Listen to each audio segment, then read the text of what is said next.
لما الطبيب لقى الجثة على السرير وكانت في حالة بشعة، الجسد ضعيف جدا لدرجة ان العظم باين وفي اثار لغرغرينة على الايد واثار لخيوط عنكبوت في كل مكان في الغرفة اللي كان فيها الجثة دي. قرب منه الطبيب وفحص الجثة، لقى ان الجثة دخلت في مرحلة من الجوع واللي استمرت لأسابيع، وفي النهاية أدت للموت بالطريقة البشعة دي. بس لحد اللحظة دي الطبيب كان مفكر سبب الوفاة انه امتنع عن الاكل الأسابيع، بس لما الطبيب رفع راسه شاف حاجة سببت له رعب، وعرف ان سبب الوفاة كان بعيد تماما عن الجوع.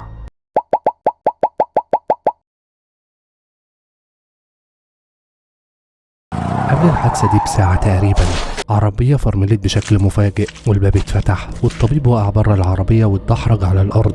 حاول يقف على ايده وركبته، بس الأرض كانت مليانة طين وتقيأ كل البقايا القليلة اللي فضلت من حمض المعدة، وده بيحصل له دايما لأنه بيشعر بالدوار أو الدوخة لما يركب في أي عربية. حط ايديه على حاجة لازجة على الأرض وحس بحشرة صغيرة بتتلوى تحت كف ايده، ومن وراه سمع باب العربية بيفتح وشاف حذاء بيتحرك لحد ما وصل جنبه بالظبط. ده كان المترجم اللي معاه، بس ما مدش ايده لمساعدته. الرحلة بالعربية كانت طويلة وفيها وقفات كتير زي دي، ولحسن الحظ دي كانت آخر وقفة، لأن الطبيب قام على رجليه بهدوء وبدأ يبص للي حواليه. لقى نفسه في قرية صغيرة في وسط أشجار كثيفة، ما كانش عارف الساعة كام بالظبط، والرحلات الجوية وفروق التوقيت والمشاوير بالعربية بوظت ساعته البيولوجية. هو عارف إنه في الصين في مكان بعيد جدا ونائي. حاول يدور على المكان اللي هو فيه بالظبط، وده عن طريق الخرايط اللي على موبايله، بس الشبكة ما كانتش موجودة. في حاجة واحدة واضحة، إننا في نص الليل وكشاف العربية كان مصدر الإضاءة الوحيد في القرية. محدش خرج يستقبلهم. طبيب بص للمترجم، الراجل شاور له براسه ناحية كوخ صغير في آخر القرية. المترجم بتاعه كان راجل كلامه قليل جدا، ودي كانت حاجة غريبة وما كانتش هتساعده أبدا، لأن الطبيب ما يعرفش ولا كلمة بالصيني. في صمت الاتنين قربوا من الكوخ. الطبيب مد ايده علشان يخبط، بس المترجم دفع الباب وفتحه خلاص. هو ما كانش فيه إضاءة غير نور لمبة ضعيف جدا. الجو كان مظلم كفاية لدرجة انهم مش شايفين خيوط العنكبوت الحرارية اللي كانت مغطية الكوخ بالكامل. المترجم مد ايديه علشان يلمس خيط منهم وهو مبهور، بس الطبيب مسك ايده وهز راسه بالرفض، وادى للمترجم ماسك وجلافز بلاستيك. المترجم اخدهم وهو متضايق، بس ما لبسهمش فورا واختار انه يمشي لجوه اكتر في الكوخ، وبسبب الحركة دي هتكلفه كتير جدا. بعد ثانية الطبيب حصله ودخل وراه، بس ما كانش قادر يمنع احساسه ان في حاجة مش مظبوطة بتحصل في المكان ده، في حاجة ناقصة هنا. دي كانت أول كلمة يقولها المترجم من ساعات. كان واقف ورا ستارة صغيرة وبيبص لتحت على حاجة، ولما الطبيب وصل عنده كان هيتقيأ بسبب الريحة البشعة اللي شمها، واتصدم لما شاف اللي نايم على السرير.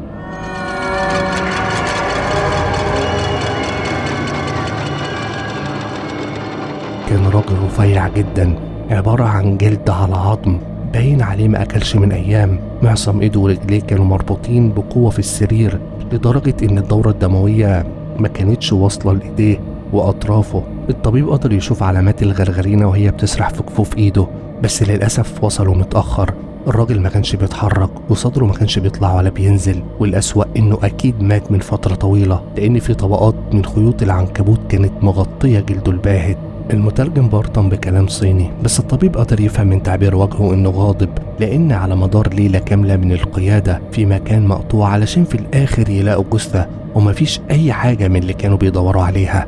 المترجم شاط الكرسي الخشب اللي قدامه بغضب وخرج بره الكوخ، بس في حاجة غلط. الطبيب ما كانش قادر يمشي. الطبيب متخصص في علم السموم والعدوى واللدغات، بس الغريب انه لما فحص الجثة اللي قدامه ما لقاش اي لدغة او اي حاجة في جسمه تدل على انه اتعرض لعدوى او لدغة من اي حشرة. مفيش اي كلمات او علامات. العروق الوحيدة الغامقة والبارزة كانت في صوابعه وهي بتتعفن من انحباس الدم، ملهاش اي علاقة بالسموم. بس في حاجة تانية كمان، الكوخ كان مليان خيوط عنكبوت، وبالرغم من كده بس مفيش ولا عنكبوت واحد كان ظاهر، لحد ما فجأة صرخة ملكت الكوخ كله والسرير اتهز بعنف. الطبيب بص لتحت برعب ولقى ان الراجل الميت ما كانش ميت زي ما كان فاكر، لانه كان بيضرب بايديه ورجليه يمين ويسار وبيحاول يفك نفسه من القيود اللي في ايديه ورجليه. الطبيب نادى على المترجم اللي ظهر جنبه فورا. المترجم بدأ يزعق بكلام بالصيني، يحاول يتواصل معاه بس بلا أي جدوى. الراجل ما كانش بيستجيب. الراجل كان بيحرك راسه يمين ويسار، بيفتح عينيه اللي كانت بتبص في الأوضة بجنون أكنه بيدور على حد يساعده. من غير تفكير الطبيب مسك راسه وثبتها وبص في عينيه اللي كانت بتدمع. بس لاحظ حاجة غريبة، حاجة مش مفهومة. عينيه كانت مليانة حاجات أشبه بخيوط العنكبوت، وكانت بيضة تماما وجواها سائل غريب محبوس. بس واضح إنه كان لسه بيشوف خفيف، لأنه لما عينيه جت على الطبيب جسمه بدأ يهدى تماما وبدأ يخرج منه صوت زمجرة بصوت منخفض. والطبيب بص للمترجم علشان يساعده. المترجم فسر الكلام القليل اللي خرج من الراجل ده وقال له هو بيقول فكني، حرر القيود اللي أنا فيها. الطبيب بص للمريض. لما بص تاني للشخص اللي قدامه حس بزعل، لأن الوقت فات. حتى لو قدر يعالج الغرغرينة بالبتر، بس لسه قلة الأكل سببت له أمراض خطيرة. يمكن مع العلاج الصح يكون في فرصة واحدة للنجاة. فجأة معصم الراجل بدأ يطلع صوت أكن العظام بتتكسر، وفجأة كف إيده انفصل عن دراعه في مشهد مرعب، وريحة بشعة زي ريحة تعفن اللحم انتشرت في المكان كله. الطبيب رجع لورا برعب، والراجل خرج إيديه التانية بنفس الطريقة المرعبة وفصلها عن كف إيده، وهو حاليا مش مربوط في السرير. الراجل بدأ يصدر صوت زئير أشبه بزئير الحيوانات، وقعد على السرير حدف راسه لورا بقوة وبدأ يضرب فيها باللي فاضل من إيديه. عظم المعصم المكسور اللي يدوب متغطي بجلد رقيق زي الورق فضل يخبطه في جبهته بقوة. الطبيب اتجمد في مكانه وهو بيتفرج على الراجل وهو بيكسر راسه بنفسه. الجلد اتشقق وبان العظم الأبيض. العظم اتكسر، وبعدها وبآخر مجهود عنده استجمع كل اللي باقي من قوته ولف وضرب جمجمته في الحيطة، وده تسببت في تهشم راسه تماما. السكون ملا الغرفة. الطبيب بيبص للجثة واللي راسها مهشمة تماما، بقت شبه الورقة لما تكرمشها في ايديك وترميها. الطبيب والمترجم في حالة ذهول لحد ما قطع تفكيره ظهور عنكبوت. في البداية ظهر عنكبوت واحد بس، وبعدها 10، وبعدها السيل من العناكب بدأ بيخرجوا من فتحات اللي في رأس الراجل زي المية اللي طالعة من سد منهار. العناكب الصغيرة ملت الغرفة في لحظات وطلعت على الحيطان ودخلت في كل شق موجود على الحيطة. لما الطبيب والمترجم شافوا المشهد ده كسر حالة الشلل اللي عند الطبيب والمترجم، وجروا بسرعة وخرجوا من الباب وقطعوا المسافة من أول الكوخ لحد السيارة في ثواني. المترجم بدأ يرجع بالسيارة بسرعة لدرجة إنه كان هيصدم في الشجرة وهو بيلف علشان يرجع لطريق التراب. فضلوا سايقين طول الليل من غير ولا كلمة، كانوا في حالة ذهول، والطبيب مش قادر ينسى الأحداث المرعبة اللي حصلت وشكل العناكب الصغيرة اللي كانت في كل مكان. الشمس كانت خلاص بتطلع لما السواق ركن فجأة على جنب. عينيه كانت واسعة ووجهه أصفر، ومن غير ولا كلمة حرك نفسه لقدام ومد إيديه ورا القميص وطلع عنكبوت صغير. الطبيب صرخ من الصدمة وجاب بسرعة برطمان عينات علشان الراجل يرمي العنكبوت فيه. الاتنين فضلوا قاعدين في مكانهم بيبصوا على الحشرة اللي حبسوها في البرطمان الخاص بالعينات. جسمها الخارجي كان طري جدا، ودي كانت أغرب حاجة فيها. ما كانتش زي العناكب التانية اللي جسمها الخارجي بيكون صلب. وهما مندمجين في مشاهدة العنكبوت نفسه كأنه عرف إنهم مركزين معاه. وقف على رجليه الأربعة اللي ورا ورفع قدمه الأمامية في الهواء ولف ظهره ليهم، وبان عليه حاجة غريبة. كان عبارة عن مجموعة من النقاط الملونة فوق بطنه. الطبيب ما كانش فاهم ايه الحاجات الغريبة دي، بس حصل حاجة أغرب وملهاش تفسير. بمجرد ما الطبيب شال عينيه من على العنكبوت وبص بره العربية اتصدم، لأنه اكتشف إن الشمس راحت والليل دخل، ومعدته بدأت تألمه من الجوع كأن عدى عليه ساعات طويلة وهو على نفس الحال ده، بالرغم من ان الشمس كانت لسه طالعه في ثواني قبل ما يبصوا على العنكبوت ده، ولانهم المفروض كمان في بدايه النهار. من غير ما يتكلموا ولا كلمه تانية كمل طريقه لحد ما وصل للمطار وركب الطياره. ودلوقتي بعد 5 ساعات طيران فوق المحيط مش قادر يشيل صور العناكب من راسه، لحد ما فجاه قطع تفكيره عنكبوت بيزحف على الكرسي اللي قدامه.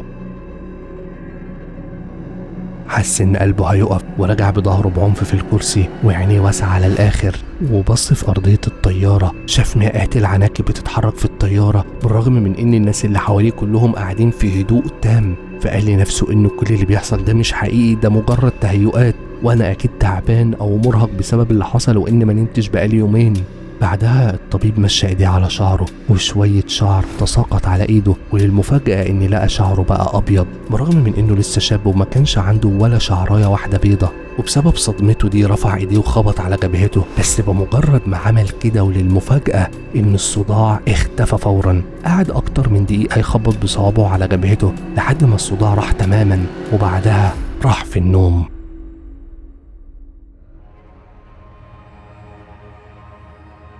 أول ما نزل من الطيارة راح على شقته فورا، بس بمجرد ما دخل الشقة الصداع رجع له مرة تانية، وبدأ يشوف تهيؤات لمئات العناكب وهي بتتحرك قدام عينيه، بس هو عارف إن كل ده وهم، فشرب شوية مية وأخد دواء مسكن، وبعدها راح علشان ينام. طفى كل الأنوار بس الصداع ما راحش من راسه. بدأ يخبط تاني على راسه بصوابع ايديه زي ما عمل قبل كده، بس للأسف ده ما جابش نتيجة، وبدأ يشوف هلاوس لعناكب أكنها بتغزو الشقة عنده. قطع كل ده صوت موبايله وهو بيرن، كان عبارة عن رقم دولي. رد على المكالمة كان المترجم بتاعه. صوت المترجم كان خايف ومتوتر جدا، أول مرة الطبيب يسمعه بيتكلم بالطريقة دي. المترجم كلامه ما كانش مفهوم أبدا، كان عبارة عن كلام متداخل وعشوائي. الطبيب وطى صوت الموبايل شوية، وده علشان يسمع صوت المترجم أفضل، لأنه كمان بسبب الصداع اللي في راسه ما كانش مستحمل الأصوات العالية. كلام المترجم كان عبارة عن جمل متقطعة ملهاش علاقة ببعض، زي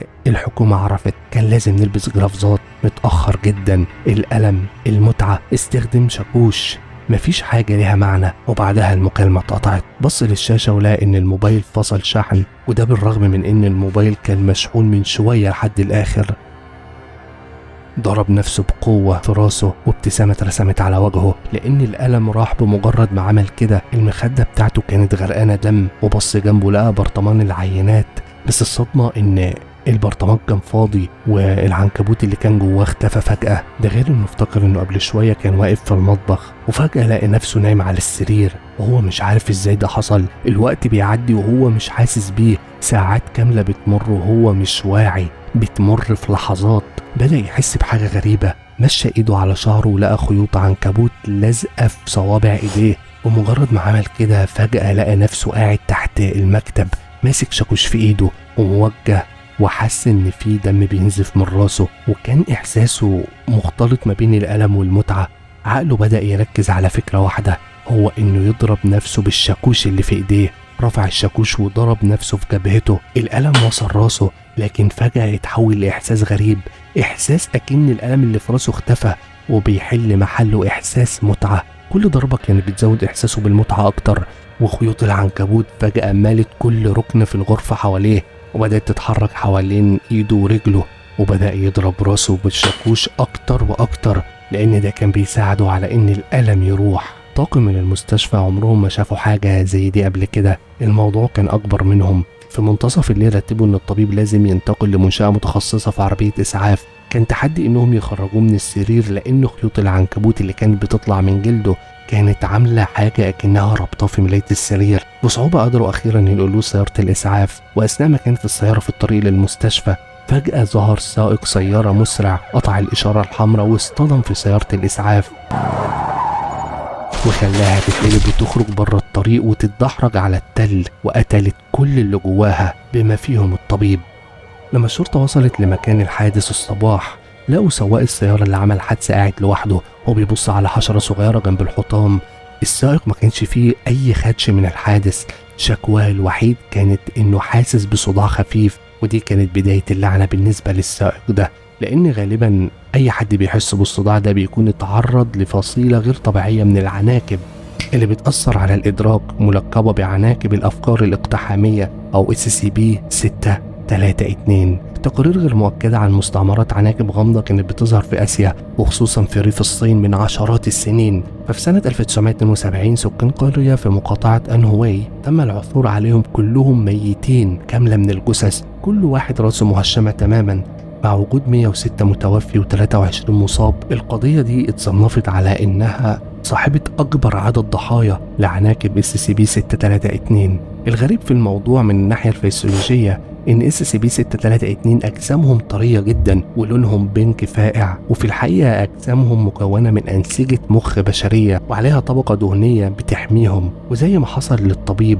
SCP-632 بيتكاثروا كطفيليات جوه جمجمه الانسان. طريقه الاصابه مش واضحه بالظبط، بس بسؤال بعض المصابين كلهم شهدوا وقالوا انهم بمجرد ما بيشوفوا العنكبوت ده اول حاجه بتحصل لهم انهم بيشوفوا النمط او النقط الغريبه اللي على بطن العنكبوت. تاني حاجه، لما العنكبوت ده بيلمس اجسادهم بتتعرض لمادة كيميائية غير معروفة بتفرزها العناكب، وبالتالي بتنتقل العدوى. الطبيب لحسن حظه انه كان لابس جلافزات وهو في الصين لما دخل الكوخ، وده كان كفاية جدا علشان يحميه من العدوى. بس اول ما وصل للقرية وهو بيقع من العربية، ايده نزلت مباشرة على واحد من كائنات SCP-632، واللي كانت عبارة عن عنكبوت واحد حي، وده اتسبب في ان العدوى انتقلت له. في خلال 3 ساعات من التعرض للإصابة، المصاب بيبدأ يحس بصداع خفيف، وبعدها إحساس غريب ان جلده بيطلع حرير أشبه بخيوط العنكبوت. أشعة الرنين بتبين ان في تراكيب شبه خيوط العناكب بدأت تتكون جوه نسيج المخ، ومع تكاثر الخيوط دي وانتشارها المصابين بيجيلهم هوس بالعناكب. نسيج المخ بيبدأ يتآكل تدريجيا، وده بيؤدي لتغيرات في الشخصية والمزاج وتصرفاتهم، وبيؤدي في النهاية لنفس المصير اللي تعرض ليه الطبيب. وبسبب صعوبة احتواء العناكب دي وخصائصها اللي بتأثر على الإدراك واللي بتخلي الشخص يعدي عليه ساعات طويلة بيحس إنها عدت في ثواني، وأساسا بيكون ناسي كل اللي حصل. تم تصنيف SCP-632 على إنها إيوكليد، واللمس الجسدي مع العناكب دي ممنوع تماما، وكلهم لازم يلبسوا معدات حماية وأجهزة تنفس طول الوقت هما بيتعاملوا مع العينات الحية من العناكب دي، وعينيهم بتبقى دايما على أي حد يظهر عليه الأعراض، وخصوصا الصداع أو إحساس إن في خيوط عنكبوت على الجلد. فعلشان كده خلي بالك من أي عنكبوت تشوفه قدامك، لأن أنت مش ضامن العنكبوت ده ممكن يسبب لك إيه. لو القصة عجبتكم متنسوش تعملوا لايك واشتراك في القناة، لأن ده أكبر دعم ممكن تقدمه لنا. ولو حابين النوع ده من المحتوى اكتبوا لنا في الكومنتات. اشوفكم القصة اللي جاية على خير.